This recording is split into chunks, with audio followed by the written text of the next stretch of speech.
my reloading bench. This is my Hornady Lock and Load Ammo Plant. Comes complete with the automated case feeder. This device here. Cases are fed down through this tube and through.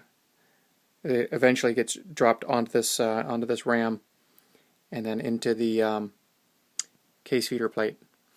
So what I wanted to do was just demonstrate what is happening with this particular press.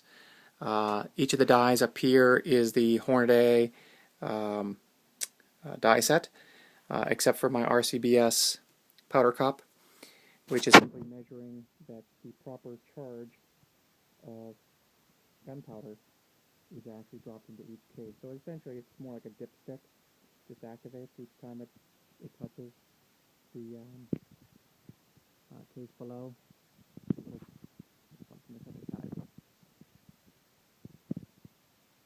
A little arm here that senses or feels the amount of gunpowder in each case. So that's what's happening there. Why don't we just begin by making some rounds? You can see that, pardon me, that I've already started making some bullets. They're already in process. Here's some finished ones. These are 9mm hollow points, 144 grains with 6 grains of pistol power gunpowder in each bowl. The beginning of this process starts with a case being dropped in.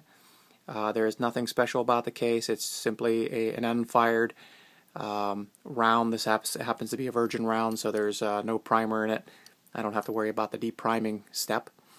Nor do I have to worry about the case being, the flare being taken out of it, so I don't have to worry about the resizing aspect of the case. So essentially the first action happens over here. In this particular station, you have a primer that's going to be dropped in and fed in from below.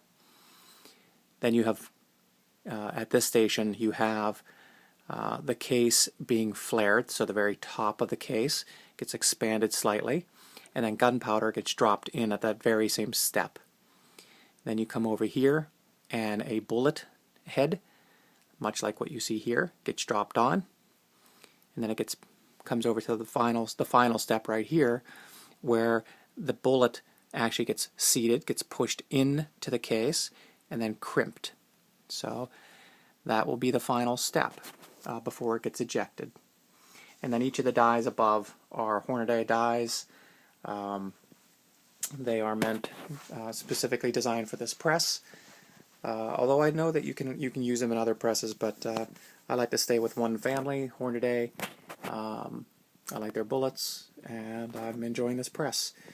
Not super simple to set up, but their instruction videos are decent.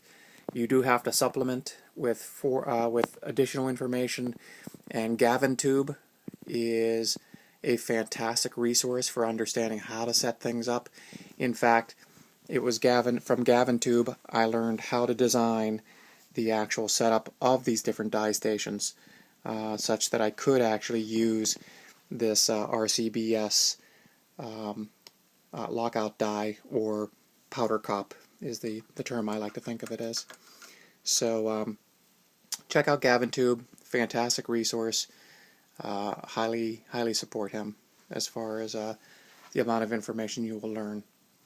So with that, why don't we begin making some bullets, and that way you can actually see the press in action rather than just hear me talk. So